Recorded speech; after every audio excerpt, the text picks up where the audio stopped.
Good afternoon. I'm Dr. Dan Turner, Head of Programming and Outreach for the Georgetown County Library System, and welcome to the DigiBridge Lecture Series broadcast live from the Georgetown Library. Today is our 6th of 10 presentation by local experts on Georgetown County's deep history and culture. And we do this every Tuesday and Thursday at 2 p.m. And we did it throughout July. We're going to go throughout August, and we've added a date on Tuesday, September 1st. So we'll wrap up right in September. If you miss a presentation live, that's okay. All 10 will be available on the Georgetown County Library YouTube page. The DigiBridge series is sponsored by a bridge grant from South Carolina Humanities with funding provided by the National Endowment for the Humanities. And for our Facebook Live viewers today, please type any questions you have for our speaker in the comments section of our Facebook Live event. And today we have a very special guest again, Zenobia Harper. And I typically start these, if you've been watching the previous episodes, with somewhat painstaking academic introductions of our speakers, but today I think most folks around Georgetown County certainly know of Zenobia Harper. She's a great friend of the community and of the library here. But so she's kind of taken pains to take the pains away from my painstaking introduction. So in keeping with her simple yet wonderful, artful style, I'll keep it simple today. Zenobia Harper received her degree in art and fashion from Atlanta. She is a wife, a mother, and a child of God.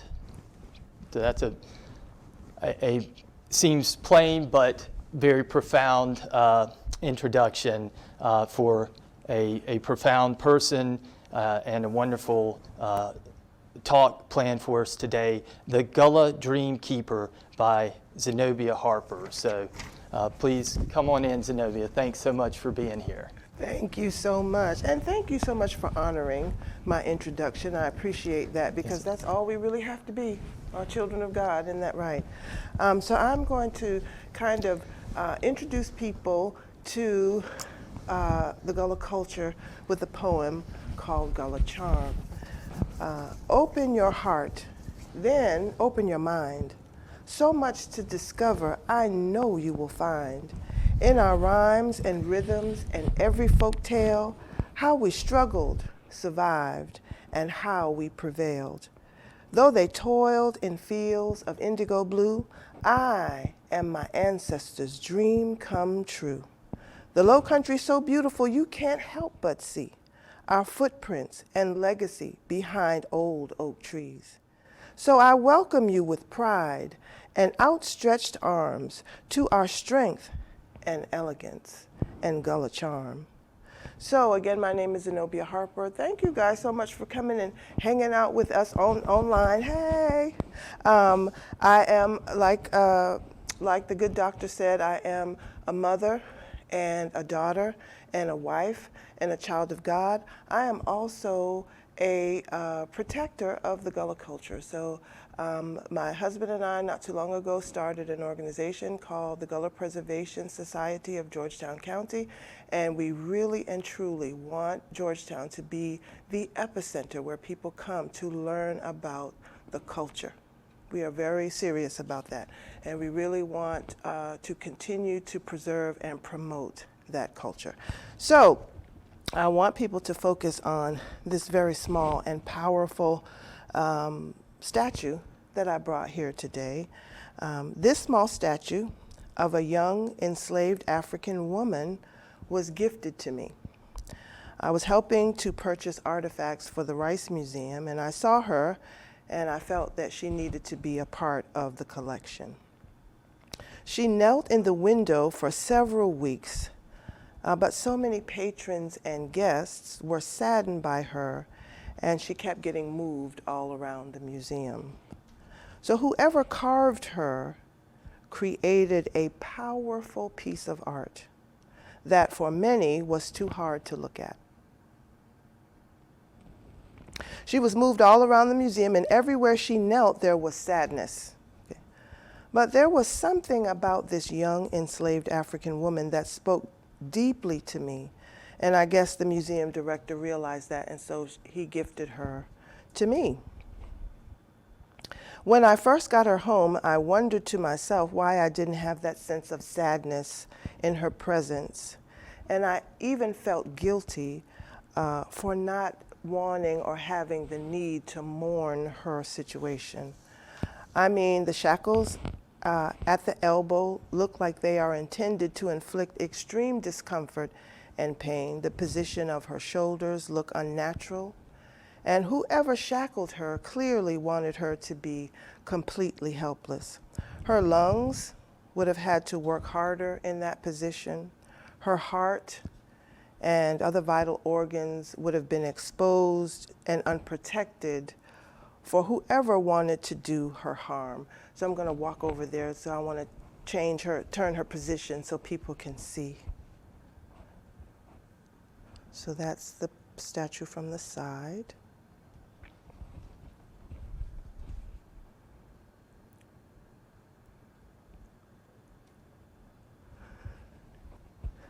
And that's the statue from the back. And you can see the shackles around her elbow and how her hands are clasped together in the back.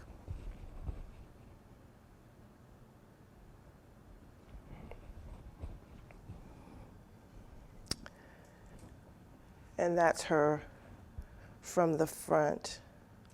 And if I could get Miss Heather to zoom in on her face. So when I first studied on her face, I saw the sorrow that many people, that made many people want to look away from her. I saw struggle mixed with confusion, like she was trying to understand what was happening to her and why. But as I continued to study upon her face, she looked to be preparing a place, making a space deep within herself, for herself, so that she could stay alive. A place where she could dream and a place where she could pray. Now, I caution myself not to place that strong black woman persona on this small statue, to be careful not to give her the responsibility of being able to withstand despicable and wicked things being done to her person with that kind of stoic dignity and strength myth that is easy to buy into, but has long-lasting and damaging effects on all of us. Zora Neale Hurston said that if you are silent in your pain, people will kill you and say that you enjoyed it. And I believe that to be true. In almost every place in the world, in every society, there is the belief that some women are created to be treated poorly and thrive. That to ask for help or to need is a sign of weakness. And constant giving to the point of depletion is the price we pay for acceptance in this world. And I know too many women walking around broken under the weight of that persona and myth, and some that didn't survive at all. So I try to make myself just mourn what I see, which is this shackled, enslaved young African woman, and I try just to grieve her circumstance. But despite that inner conversation with myself, along with the sorrow, struggle, and confusion on her face, she looks to be preparing a place, making a space deep within herself, for herself, not to be stoic or brave or dignified or strong, but to stay alive, a place where she could pray and dream. Sometimes I look at her and I think that with no outward place to escape and find refuge, I don't know how she could deal with a lifetime of bondage and oppression without an inner place to pray or dream. And sometimes when I look at her, I think about how hard it must be to dream in the midst of constant terrorism and exploitation, and how necessary it must be to dream in the midst of bondage, oppression, constant terrorism, and exploitation. People did it. My ancestors did it. People are still doing it while enduring the most obscene forms of bondage, oppression, constant terrorism, and exploitation. Right now, all around the globe, there are people creating brand new worlds in their dreams. Some of them will be able to turn those dreams into reality. Others will leave behind the framework for those who come after them to make those dreams come true. The artist in me imagines that this young enslaved African woman's dreams were filled with vibrant colors, bold rhythms, and vibrations. I imagine that she closed her eyes and traveled deep within herself to her own womb, to her own blackness. In the Western world, we often associate black with bad or mourning, but in some West African cultures, black symbolizes spirituality and maturity. That is the place where all of her dreams begin. From that blackness comes all the vibrant colors and bold rhythms and vibrations. The red she dreams comes from that blackness, helping her to better understand the sacrifices she will make to build the nation that won't acknowledge her humanity. The purple that she dreams comes from that blackness, feminine dreams. She is, after all, a woman, even though she is treated like a footstool and a mule. The gold that she dreams comes from that blackness, dreams of her godly value and worth. The blue that she dreams comes from that blackness, dreams of love and harmony, giving her hope enough to build relationships and community while standing on shifting hot sand. She prays, she dreams, and she stays alive. This small statue of an enslaved young African woman has come to symbolize the mother of all of the dream keepers in my family. And so now I'm going to read to you a poem entitled The Gullah Dream Keepers. Okay? Anyone who's ever had one knows it takes a lot to keep a dream alive. You must work in and out of season and even more for a dream to thrive. Sometimes we abandon our dreams, exhausted or paralyzed by fear.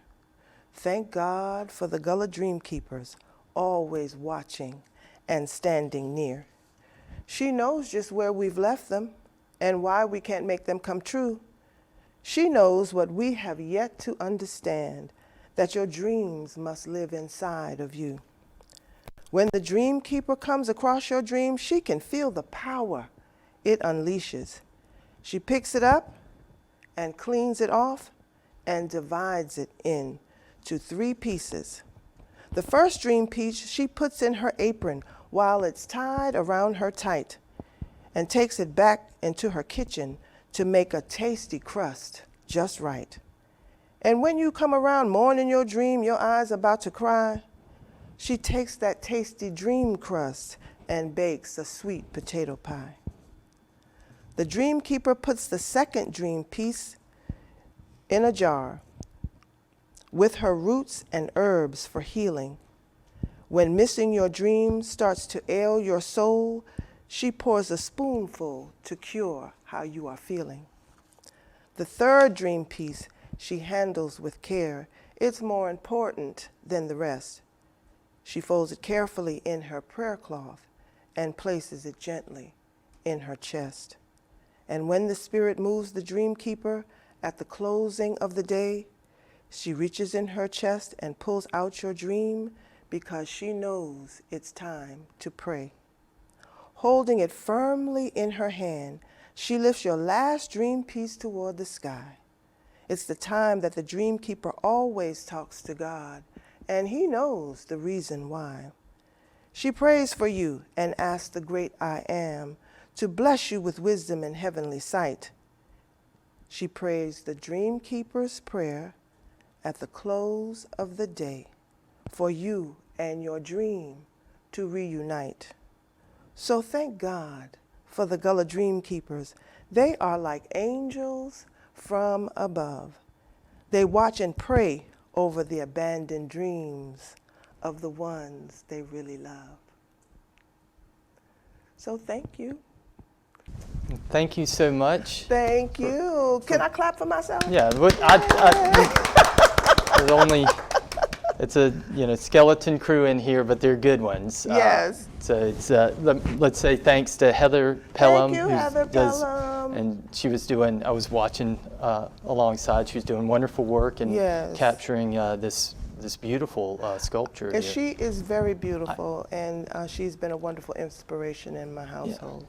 And Truman Wynn's out there. Yay! He's terrific, working the soundboard and the video to keep things going. But on this live stream, so thank you most of all for being here and giving that a wonderful, so creative and imaginative talk there, and inspiring, I think, too, as well. I hope so. So we thank South Carolina Humanities for making this possible again, and Dwight, our wonderful director here, and our staff at the library for keeping things going around here. I had a question. Do you know the statue that's both, it's kind of, it's a sad subject. We can see that, but you kind of have built up. It's a thing of beauty and a thing of strength too. It inspires that. But do you know where it came from originally? As close as we know it's West African in origin. There's a vendor that the Rice Museum has, and he travels along the East Coast, and he brings the Rice Museum some of the most beautiful artifacts. Yeah. So in talking to him, he told us that it is a carving of a young enslaved African woman. But we don't know. I mean, it was done in Africa, and we think it's over 150 years old. Oh, wow. So I was so, blessed when he gifted it to me, because to me she was just really, really special. But that's all we really know about the origins of the piece. Yeah. That's amazing, and we should give a plug again to the Rice Museum. Oh yes, right here in Georgetown. Turn the camera. We have to give a plug to the Rice Museum. Yeah. Thank you so much to Jim Fitch for all of the wonderful work that he has been doing over the past 40 some odd years.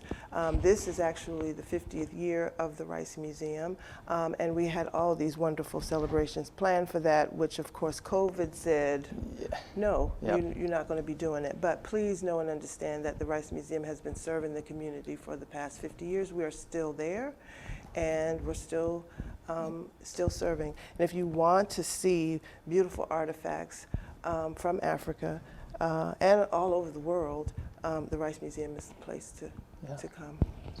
And can't miss it. Right down the street, right next to the clock tower. Yeah, it's right next to the clock tower. Right there. That's right. Been there for 50 years. That's exactly Amazing. right. They've been doing good work for 50 years. It's a South, not just a Georgetown County treasure or Georgetown treasure. It's a South Carolina treasure. Absolutely, and the trip. They're one of our partners with the Gullah Preservation Society. Yeah. They're one of our partners in that fight and struggle to try to keep the Gullah culture alive for this area. I'm not biased. I am biased. I ain't mad with Charleston or Beaufort or St. Helens or any of those places, but this was the epicenter of rice. And so people need to know and understand the story of Georgetown separate and apart from Charleston and all of these other places. And we can hold our own on the world stage in terms of the history about Gullah people, about rice culture, and that kind of stuff. So we want people to come. And it is so amazing how Gullah people. It seems like it's a small ethnic group, and yet you really look at it, it's touches- worldwide. yes. It's a Exactly. global phenomenon, That's exactly and right. has had so much influence. That's even exactly looking at the rice and the how that we're still. The way we eat, the way That's we prepare exactly our right. food is still so heavily That's influenced. exactly right. So, and just for there, I guess we're assuming folks out there know about Gullah, but could you just Yeah. define define that for us? Yeah, so Gullah people are the descendants of enslaved African people, predominantly West African people, who were brought to this area for the purposes of rice cultivation. Mm-hmm. So that's who the Gullah people are. We are the descendants of those enslaved West African peoples who had they brought the expertise, they brought the knowledge, they brought the technology, they brought the tools, they brought the culture in their hands and in their minds, in their bodies, that helped to create what we now call America. What we now call America. We Yeah. always get the short end of the stick in South Carolina. We're always like at the bottom for everything. But, you know, the South and its economy, driven by agriculture, driven by enslaved African labor, built this country. Yeah. That's what built it. And as you said, it's called the Rice Museum because rice was essential Rice was it. to. Rice was it. And here, this was the epicenter That's of right. rice production, and that came from the knowledge of Yep. enslaved West Africans. They built it Exactly. and their labor, and Exactly. so it really drove. Exactly, 40,000 America. acres. 40,000 acres of rice fields Yeah. in Georgetown County alone. 40,000. Over, or a little less than 900 miles of hand-dug, hand-dredged canal systems. Yeah. That's a lot of work. So you That's a can lot. imagine all that, the hard physical Yes. labor, and Yes. you gave us this amazing image Yes. here, but yes, also in your yes. words, and yet. And not only the physical labor, but you had architects, you had, builders, you had astronomers and astrologers, you had doctors, you had accountants even. Everybody came from every skill set that you can think of, left the continent of Africa, predominantly West Africa, bonded and brought to this area as enslaved labor. But just because that's what your label is, that doesn't mean that's what you are, and that was what your God-given intention was, So you have to create a space, as you were saying, internally, if necessary, within, and that's right. That's what you spoke to today Yes. in such beautiful, eloquent terms, and so we very much appreciate it. Thank and you. I think this will go on the Georgetown County Library YouTube channel for posterity. So. Folks I think will get to enjoy that for a long time to come. So, Thank you so much. well, thank you so much, Zenobia Harper. I'll clap for myself Again, and we'll take it out with some more clapping.